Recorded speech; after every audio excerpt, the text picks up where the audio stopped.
Good morning students. आज का जो टॉपिक होगा वो होगा क्लास 10th के लिए।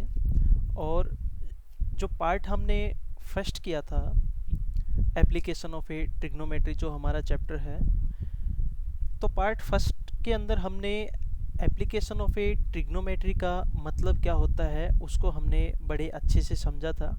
और इनका कहाँ कहाँ पर यूज होता है, किस टाइप के इस चैप्टर के अंदर क्वेश्चन पूछे जाते हैं, वो भी हमने समझा था वहाँ पर। और हमने इसके कुछ 1 या 2 क्वेश्चन ही हमने पार्ट फर्स्ट के अंदर सोल्व किए थे।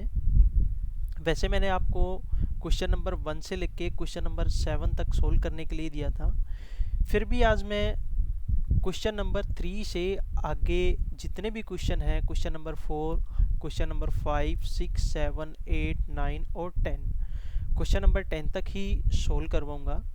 और उसके बाद अगर आप आगे क्वेश्चनों को कर सकते हो तो दी बेस्ट है, नहीं तो फिर आपकी अगर कोई क्वेरी रहती है उन क्वेश्चनों के अंदर, आपने जो आगे जितने भी बचे हुए क्वेश्चन हैं उन क्वेश्चनों में अगर आपको कोई प्रॉब्लम आती है करने में, तो फिर वो क्वेश्चन आप एक कमेंट सेशन के अंदर कमेंट करके पूछ सकते हो। तो फिर चलिए बच्चों, हम अपने टॉपिक को स्टार्ट करते हैं। तो सबसे पहले मेरे पास क्वेश्चन नंबर 4 आता है, उसकी स्टेटमेंट जो है मैं राइट कर देता हूँ। स्टेटमेंट क्या है क्वेश्चन नंबर 4 की?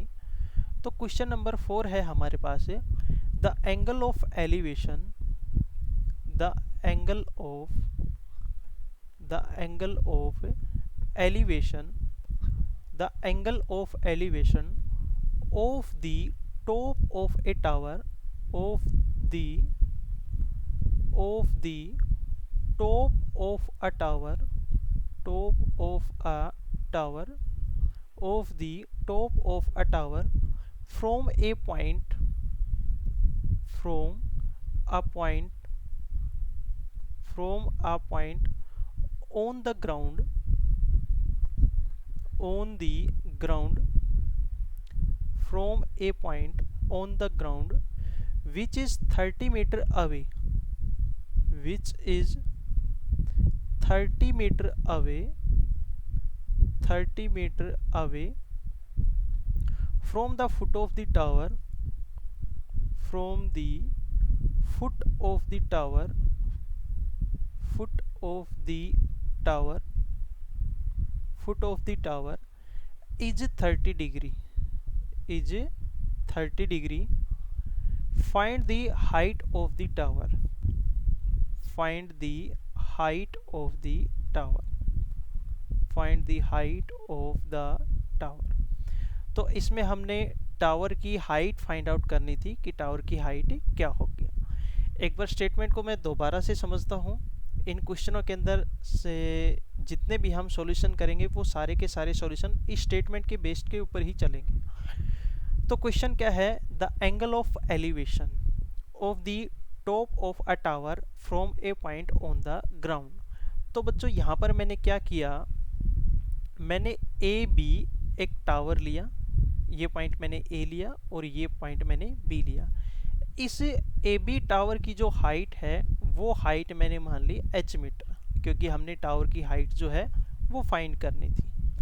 अब इन्होंने ये कहा है कि the angle of elevation of the top of a tower, जो टावर का टॉप है, टावर का टॉप क्या है हमारे पास बी पॉइंट है, तो टावर के टॉप से लेके from A point on the ground, यहाँ पर ग्राउंड के ऊपर कोई भी एक पॉइंट है, ये मैंने पॉइंट लिया C point, which is 30 metre away from the foot of the tower.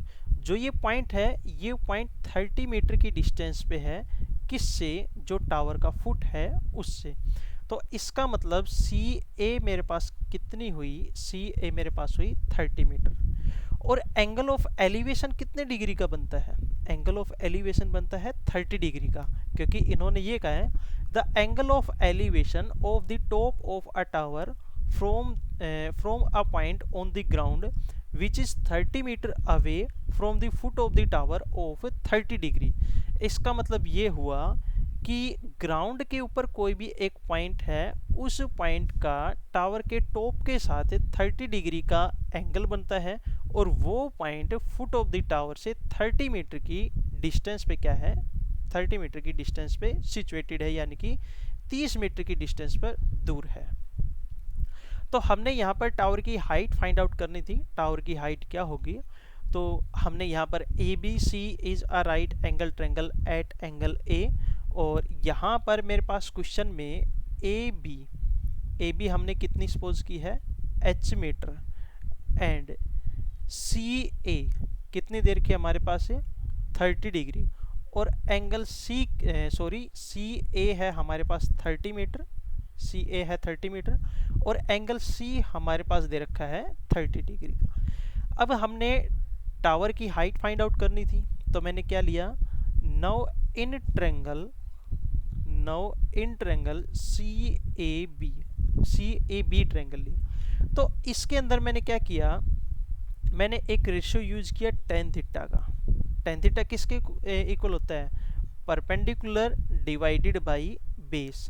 अब एंगल की वैल्यू हमारे पास कितनी है, 30 डिग्री है, यानी कि थीटा की वैल्यू हमारे पास 30 डिग्री है, और परपेंडिकुलर यानी कि परपेंडिकुलर हमारे पास कितना हुआ, ए बी, और ए बी यानी कि पी हमारे पास कितना है, एच मीटर है, और बी बेस यानी कि सी हमारे पास कितना है, 30 मीटर। अब यहाँ पर मैंने इन सभी की वैल्यू पुट कर दी, तो उसके बाद रिजल्ट आया मेरे पास से tan 30 degree is equal to H divided by 30।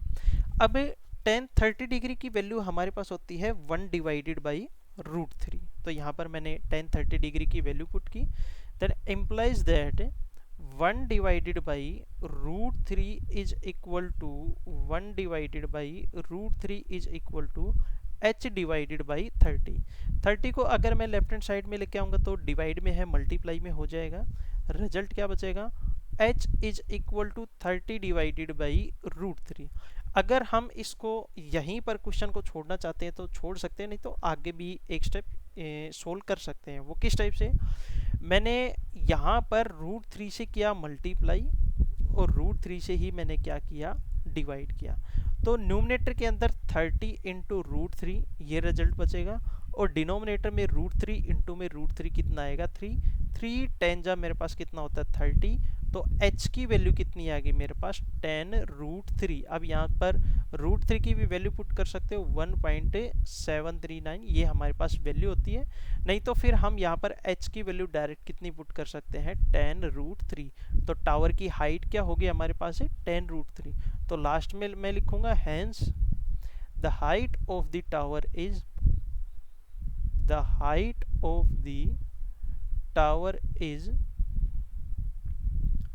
height of the tower is 10 into √3 metre. ये हमारे पास इस क्वेश्चन का क्या हो गया, सॉल्यूशन। तो ये बच्चों क्वेश्चन नंबर 4 था। अब इसके बाद हम नेक्स्ट क्वेश्चन नंबर 5 पर चलते हैं। क्वेश्चन नंबर 5 क्या है उसकी स्टेटमेंट मैं राइट करता हूँ। क्वेश्चन नंबर 5 है, a kite is flying at a height of 60 metre. Question number 5 है बच्चों, अब हमारे पास है a kite is flying at a height of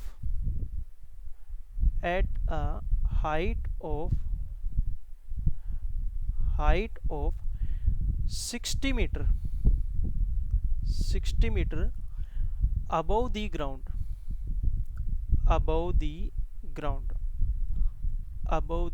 ground।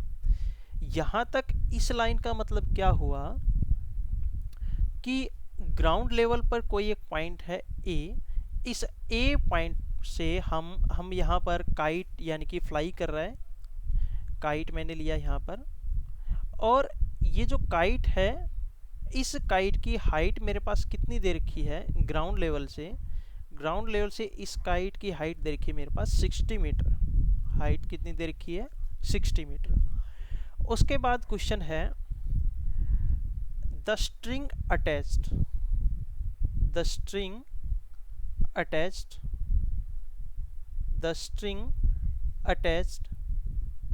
String का मतलब होता है जिसको आप धागा बोलते हो, string attached to the kite, to the kite,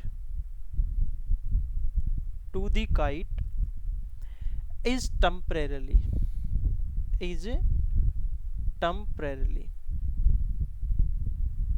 is temporarily tied to a point, tied to a point, tied to a point on the ground, on the ground. इसका मतलब क्या हुआ कि ग्राउंड लेवल पर कोई पॉइंट है, वो point मैंने लिया ओ, और इस ओ पॉइंट से ये जो पॉइंट है, इस पॉइंट का नाम दिया मैंने काइट है, तो के नाम से रिकॉल किया इसको। ये एक स्ट्रिंग्स के साथ अटैच है और वो स्ट्रिंग टेम्परेरली है, यानी कि इसके अंदर कुछ हल्की सी कर्व शेप की हमारे पास धागा जाता है अगर हम काइट को फ्लाई करवाते हैं तब। फिर उसके बाद मैंने ओ और ए को किया join.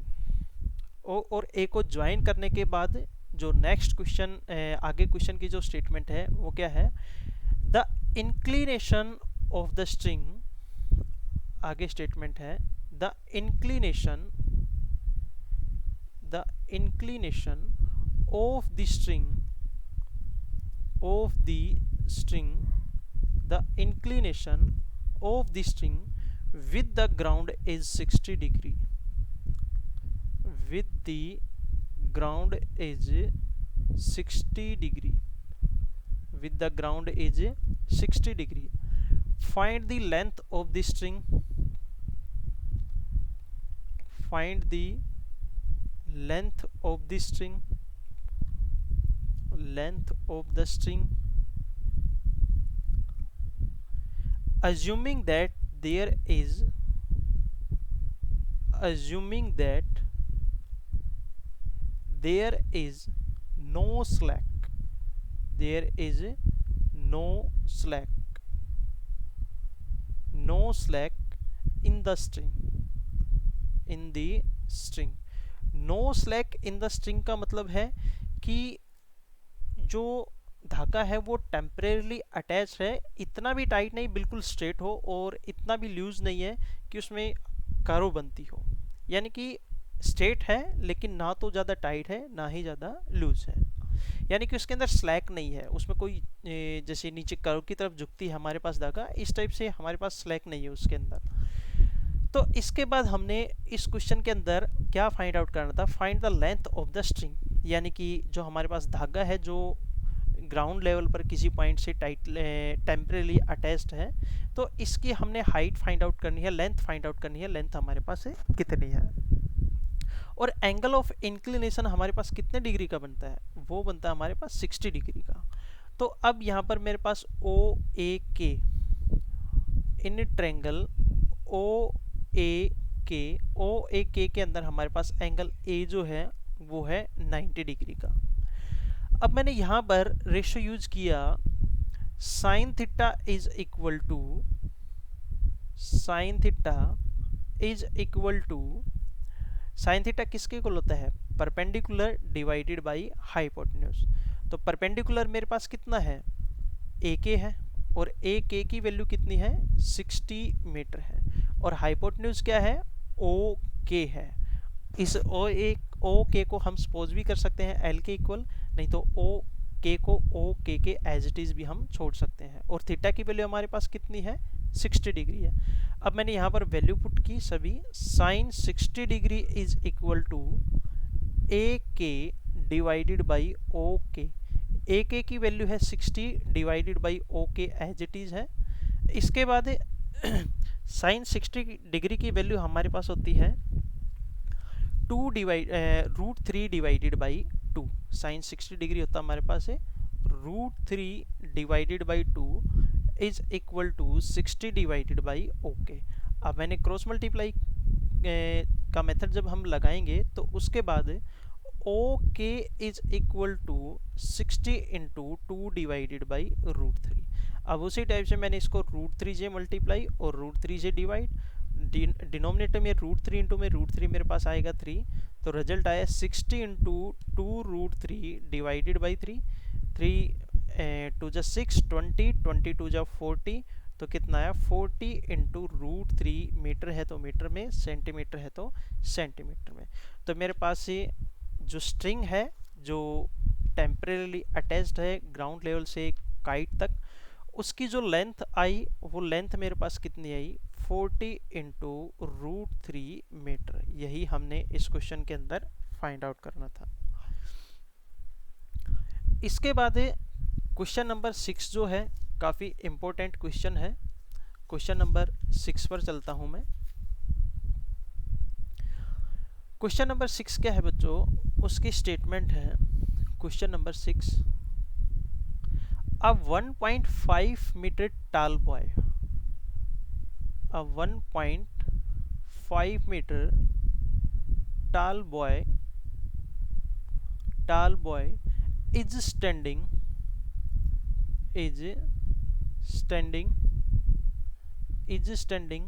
at some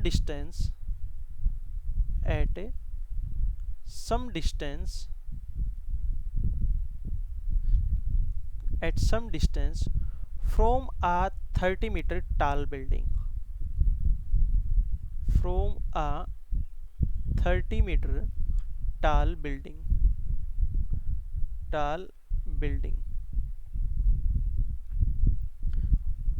30-meter tall building. The angle of elevation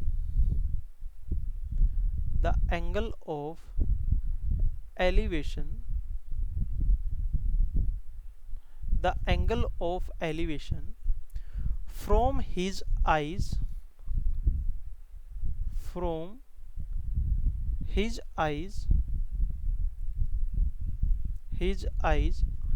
to the top of the building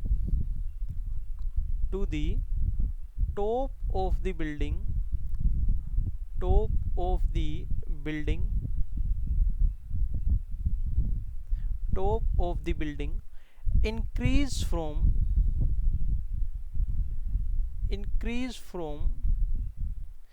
30 degree to 60 degree as he walk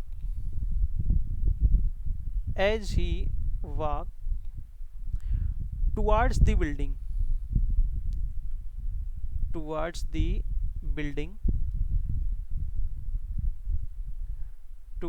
building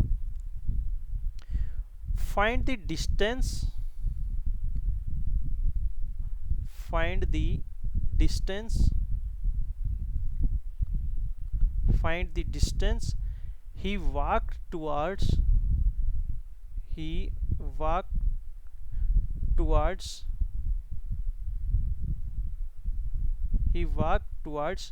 the building he walks towards the building। तो बच्चों इस स्टेटमेंट का पहले मैं Hindi conversion बता देता हूँ। Hindi conversion क्या है, अब 1.5 metre tall boy is standing at some distance from the tall building। अब मान लो ओ ए मैंने टाल बिल्डिंग ली, कोई भी एक मैंने मैंने एक टाल बिल्डिंग ली, ये पॉइंट मैंने बॉटम में ले लिया ओ और टॉप में मैंने ले लिया ए। इस ओ ए टाल बिल्डिंग के सम डिस्टेंस पर एक बॉय स्टैंड है, यानी कि खड़ा होके इसको देखने लग रहा है, और इसको मैंने नाम दिया पी पॉइंट और इसको मैंने दिया L. P L is the height of the boy, और बॉय की हाइट कितनी दे रखी है हमारे पास है 1.5 मीटर।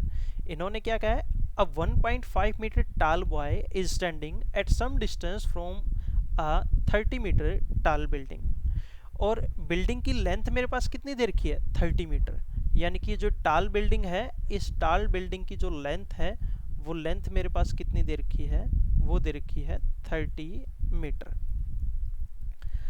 इसके बाद क्या है, the angle of elevation from his eye to the top of the building is increases from 30 degree to 60 degree. अब पहले जो पोजीशन थी, रेस्ट जो पोजीशन है बॉय की, अब यहाँ पर इसकी जो आई है, इस आई से इस टाल बिल्डिंग को जब वो देखता है तो एंगल ऑफ एलिवेशन कितने डिग्री का बनता है? एंगल ऑफ एलिवेशन बनता है 30 डिग्री का। लेकिन वो सम डिस्टेंस पर जब बिल्डिंग की तरफ जाता है तो उसकी रेस्ट पोजीशन कुछ और मिलेगी, रेस्ट पोजीशन कुछ और मिलेगी। उसको मैंने क्या नाम दिया? Q और M। Q और M यहाँ पर y की हाइट ही है लेकिन पोजीशन चेंज हुई है। अब वो यहाँ से Q पॉइंट से इस बिल्डिंग के टॉप पॉइंट को अगर देखता है तो एंगल कितने डिग्री का बनता है फिर? 60 डिग्री का। तो यहाँ पर हमने क्या फाइंड आउट करना है? यहाँ पर हमने फाइंड आउट करना है find the distance he walk towards the building. यानी कि ये जो PQ है, PQ और LM, ये जो डिस्टेंस है ये उसने कितनी डिस्टेंस ट्रेवल की है, ये हमने यहाँ पर फाइंड आउट की है, करनी है। PL की वैल्यू भी, PL का मतलब भी है जो y की हाइट है वही है, तो PL की वैल्यू है 1.5 मीटर। और QM भी हमारे पास the height of the boy, और ये भी हमारे पास कितनी है? 1.5 मीटर। और OA कितना है हमारे पास? बिल्डिंग की हाइट दे रखी है 30 metre. And angle APQ is equal to 30 degree. और OA लाइन को जहाँ पर ये इंटरसेक्ट करता है, इस पॉइंट को मैंने नाम दिया R। And angle AQR is equal to 60 degree. Angle AQR, angle Q कितना दे रखा हमारे पास है? 60 डिग्री का दे रखा है। तो अब यहाँ पर हमारे पास दो ट्रेंगल बनती है। एक ट्रेंगल बनती है ARQ, एक ट्रेंगल AQR या ARQ, और सेकंड ट्रेंगल ARP या APR। हमारे पास ये दो ट्रेंगल बनती है, दोनों की दोनों ट्रेंगल हमारे पास राइट एंगल ट्रेंगल है। तो मैंने क्या कहा? Now in triangle ARQ and ARP, in triangle ARQ and triangle ARP, इन दोनों ट्रेंगल की हेल्प से हम ये डिस्टेंस फाइंड आउट करेंगे कि डिस्टेंस हमारे पास कितनी है। अब यहाँ पर एक कॉन्सेप्ट पहले ही बता देता हूँ, जो PQ and QM are parallel and equal, and QM and RO is parallel and equal. तो RO भी हमारे पास कितने मीटर की हुई? 1.5 मीटर।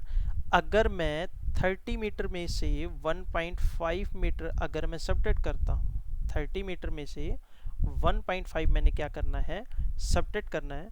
तो उसके बाद मेरे पास AR की जो वैल्यू बचेगी, वो AR की वैल्यू कितनी आएगी? 28.5 मीटर।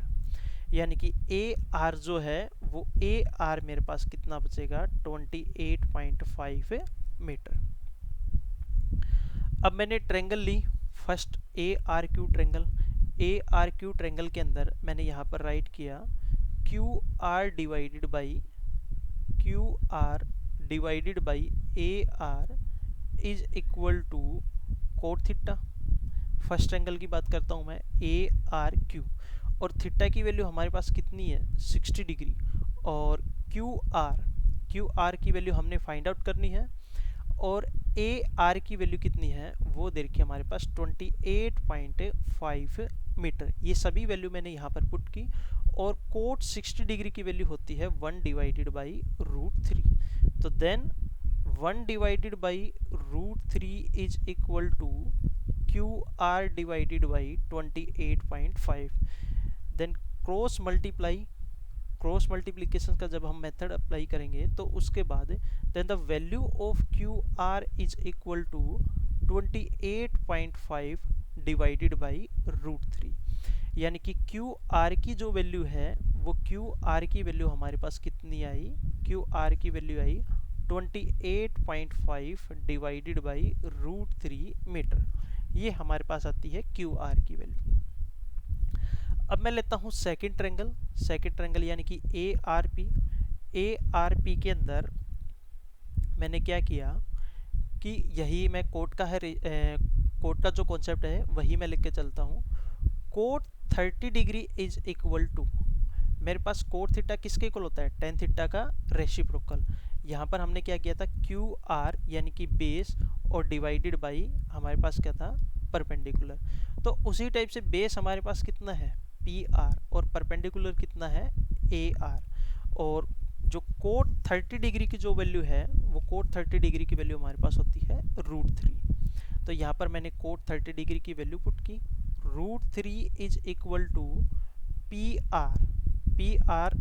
पी आर हमने फाइंड आउट करनी थी, तो P R as it is, और ए आर की वैल्यू है 28.5।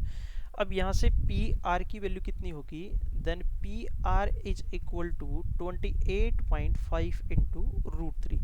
अब ये टोटल जो डिस्टेंस है पी आर, ये पी आर हमारे पास कितनी आई है, पी आर की जो वैल्यू है वो वैल्यू है 28.5 इंटू √3। 28.5 इंटू √3। अगर मैं इस कंप्लीट डिस्टेंस में से, यानी कि पी आर में से अगर मैं क्यू आर को सब्ट्रैक्ट करता हूँ, तो मेरे पास क्या बचेगा, पी क्यू बचेगा।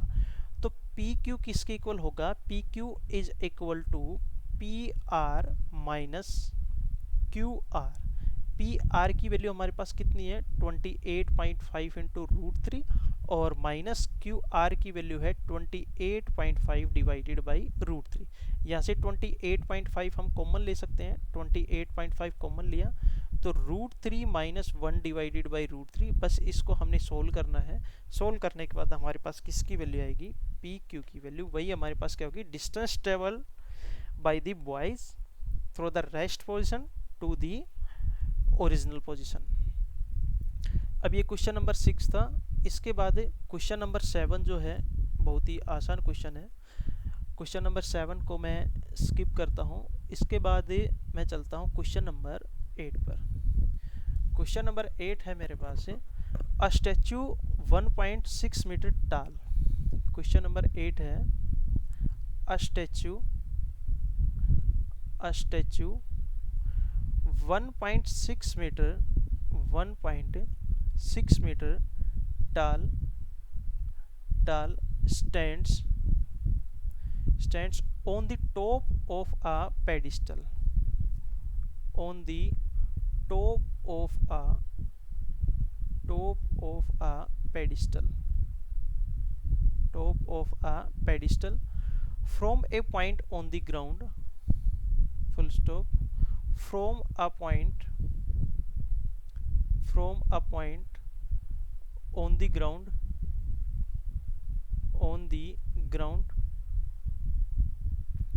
from a point on the ground, the angle of elevation,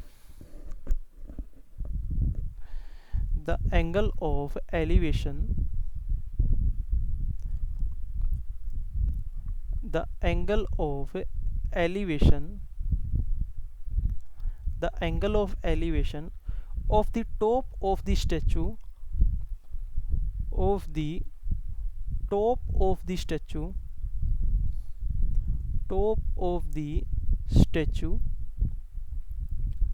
is 60 degree, and from the same point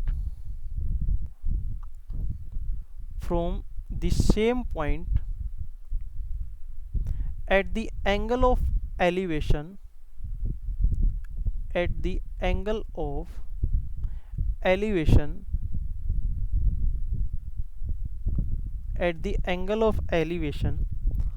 of the top of the pedestal,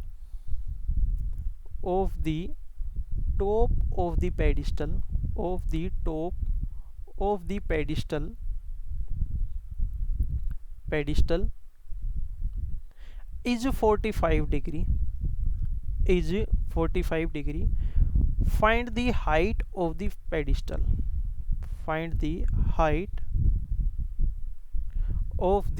pedestal. तो पेडिस्टल की हाइट फाइंड आउट करनी है। पेडिस्टल हमारे पास क्या होता है, जो हम अगर कोई भी स्टैचू है, स्टैचू के नीचे जिसको हम चबूतरा बोलते हैं, वो पेडिस्टल होता है। तो उसके ऊपर कोई भी स्टैचू जो है वो सिचुएट है, तो क्वेश्चन की स्टेटमेंट के अकॉर्डिंग मैं डायग्राम कंस्ट्रक्ट करता हूँ पहले। तो मैंने यहाँ पर क्या लिया कि मैंने एक ट्रायंगल ली। मैंने यहाँ पर पहले डायग्राम में कंस्ट्रक्ट कर देता हूँ, उसके बाद मैं समझाता हूँ मैंने क्या क्या लिया है। ये पॉइंट लिया मैंने B, और ये पॉइंट लिया मैंने D, और यहाँ पर एक पॉइंट ले लिया मैंने C, और ये पॉइंट मैं लेता हूँ A। और एक एंगल टॉप पर और एक एंगल मेरे पास बनता है C पॉइंट पर। ये एंगल मेरे पास जो लार्जेस्ट जो एंगल है, ये एंगल बना मेरे पास से 60 डिग्री का, और जो स्मॉल जो एंगल है ये एंगल मेरे पास बनता है 45 डिग्री का।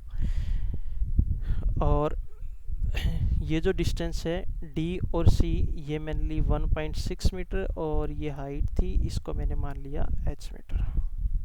यही है क्वेश्चन के अंदर गिवन। तो डायग्राम में समझाता हूँ किस टाइप से मैंने कंस्ट्रक्ट किया इसको। मैंने कहा अ स्टैचू 1.6 मीटर टाल on the top of the pedestal. जो BC है, ये BC मेरे पास पेडिस्टल है, और जो ये पेडिस्टल का जो टॉप पॉइंट है C, इस टॉप पॉइंट C पर एक स्टैचू जो है वो स्टैंड है, और स्टैचू की हाइट कितनी है 1.6 मीटर। तो ये स्टैचू का टॉप पॉइंट मैंने लिया D। उसके बाद है from a point on the ground the angle of A elevation of the top of the statue is 60 degree. इन्होंने कहा कि ग्राउंड के ऊपर एक पॉइंट है, और उस पॉइंट से angle of elevation of the top of the statue is 60 degree. यानी कि इस A पॉइंट से जो स्टैचू का टॉप है D पॉइंट, यहाँ तक एंगल मेरे पास कितने डिग्री का बनता है 60 डिग्री का। And from the same point, और इसी पॉइंट से यानी कि A पॉइंट से at the angle of elevation the top of the pedestal is 45 degree. और जो ये पेडिस्टल का टॉप जो है C पॉइंट, यहाँ पर मेरे पास एंगल कितने डिग्री का बनता है 45 डिग्री का। तो then the find height of the pedestal. तो हमने यहाँ पर पेडिस्टल की जो है वो हाइट फाइंड आउट करनी है। तो इस क्वेश्चन के अंदर दो मेरे पास ट्रायंगल है, एक ट्रायंगल राइट एंगल ट्रायंगल है ABC, और एक ट्रायंगल मेरे पास बनती है AB और D। तो मैंने यहाँ पर लिखा now in triangle ABC and triangle ABD। मैंने दो राइट एंगल ट्रायंगल लिए। तो ABC ट्रायंगल के अंदर मैं पहले फर्स्ट ABC ट्रायंगल लेता हूँ। तो यहाँ पर मैंने लिखा AB divided by BC is equal to cot 45 degree. मैंने कोट थीटा का रेशियो जो है वो मैंने यूज़ किया, और यहाँ पर मैंने BC जो है वो h मीटर के इक्वल मानना है, और AB मेरे पास एज इट इज है, AB अननोन है, और कोट 45 डिग्री मेरे पास होता है इज इक्वल टू 1। तो यहाँ पर AB एज इट इज है, BC मेरे पास h मीटर है, और cot 45 degree is equal to 1। यहाँ से AB की वैल्यू मेरे पास कितनी आई h मीटर, इसको मैंने नाम दिया इक्वेशन नंबर फर्स्ट। उसके बाद मैंने सेकंड ट्रायंगल ली ABD ट्रायंगल के अंदर tan 60 degree is equal to BD divided by AB। BD मेरे पास कितनी आएगी 1.6 प्लस h। तो BD की वैल्यू है 1.6 प्लस h। AB मेरे पास अननोन थी, तो AB है एज इट इज। और tan 60 डिग्री की वैल्यू होती है √3। तो यहाँ पर मैंने tan 60 डिग्री की वैल्यू पुट की, √3 is equal to 1.6 plus h divided by AB। यहाँ से AB की वैल्यू कितनी आएगी, AB is equal to 1.6 plus h divided by √3। ये मेरे पास क्या है इक्वेशन नंबर सेकेंड। अब इक्वेशन नंबर फर्स्ट और इक्वेशन नंबर सेकेंड के अंदर इन दोनों की लेफ्ट हैंड साइड जो है वो क्या है इक्वल है, तो राइट हैंड साइड भी हमारे पास इक्वल होंगी। तो मैंने लिखा h is equal to 1.6 plus h divided by √3 को लेफ्ट हैंड साइड में लेके आएंगे तो मल्टीप्लाई में हो जाएगा। यह आएगा √3 into h is equal to 1.6 plus h। इस h को मैं लेके आया लेफ्ट हैंड साइड, नेगेटिव हो गया, तो √3h minus h is equal to 1.6। Then h मैंने यहाँ से कॉमन लिया, then √3 minus 1 is equal to 1.6। √3 minus 1 को राइट हैंड साइड लेके आएंगे तो डिवाइड में हो जाएगा √3 माइनस 1। अब मैंने यहाँ पर क्रॉस मल्टीप्लिकेशन जो रेशनलाइजेशन का जो मेथड है वो मैंने यहाँ पर यूज़ किया, √3 प्लस 1 डिवाइडेड बाई √3 प्लस 1। जब हम इसको सोल्व करेंगे तो सोल्व करने के बाद हमारे पास जो पेडिस्टल है, पेडिस्टल की जो हाइट आएगी वो होगी हमारे पास √0.8 इंटू √3 प्लस 1, √3 प्लस 1 मीटर। ये हमारे पास पेडिस्टल की क्या होगी, हाइट होगी। तो इसको बच्चों आपने सोल्व करके देखना है, बहुत ही इजी कैलकुलेशन है ये। इसके बाद क्वेश्चन नंबर 9 जो है, क्वेश्चन नंबर 9 पर चलते हैं हम। क्वेश्चन नंबर 9 है the angle of elevation of the top of the building, the angle of elevation. Question number 9 पर आते हैं हम। The angle of elevation, the angle of elevation, the angle of elevation of the top of the building, top of the building, top of the building from the foot of the tower, from the foot of the tower, foot of the tower is 30 degree, is 30 degree, and the angle of elevation, and the angle of elevation of the top of the tower, of the top of the tower, top of the tower, top of the tower from the foot of the building, from the foot of the building, foot of the building, from the foot of the building is 60 degree, is 60 degree. If the tower is 50 meter high, if the tower is 50 meter high, 50 meter high, find the height of the building, find the height of the building, height of the building, find the height of the building। बहुत ही simple सा question है बच्चों, इसका diagram मैं construct कर देता हूँ, आपने इसको ट्राई करके देखना है। इसमें क्या दे रखा है, the angle of elevation of the top of the building from the foot of the tower is a 30 degree. कि जो एंगल ऑफ एलिवेशन है top of the tower, top of the building from the foot of the tower, जो tower है और जो building है उनका जो टॉप पॉइंट है और जो बॉटम जो पॉइंट है यानी कि फुट जो पॉइंट है, उन दोनों का एंगल ऑफ एलिवेशन हमारे पास कितने डिग्री का दे रखा है, 30 डिग्री का। तो यहाँ पर मैंने एक टावर लिया, टावर मैंने क्या लिया, डी, सी और डी, और एक मैंने बिल्डिंग ली, बिल्डिंग का नाम दिया मैंने ए और बी। अब ये यहाँ पर मेरे पास है जो टावर का बॉटम पॉइंट है और बिल्डिंग का टॉप जो पॉइंट है, यहाँ पर एंगल ऑफ एलिवेशन मेरे पास कितने डिग्री का बनता है, 30 डिग्री का। And the angle of elevation is the top of the tower and the foot of the building, top of the tower and the foot of the building, ये angle मेरे पास कितने degree का बनता है, ये एंगल बनता है 60 डिग्री का। अगर टावर की हाइट यानी कि सी डी मेरे पास कितने मीटर हो, 50 मीटर हो, then the height of the building, तो बिल्डिंग की हाइट हमने क्या करनी है, फाइंड आउट करनी है। तो उसी टाइप से बच्चों आपने एक तो ट्रायंगल ए सी डी आपने लेनी है और दूसरी ट्रायंगल आपने सी ए बी, ये आपने दो ट्रायंगल लेनी है। इन दोनों ट्रेंगल के अंदर आपने एक कोट थीटा और एक टेन थीटा ये रेशो आपने यूज करके इसको आपने सोल्व करना है। जरूरी नहीं है आप कोट थीटा और टेन थीटा लो, आप अदर रेशो भी ले सकते हो।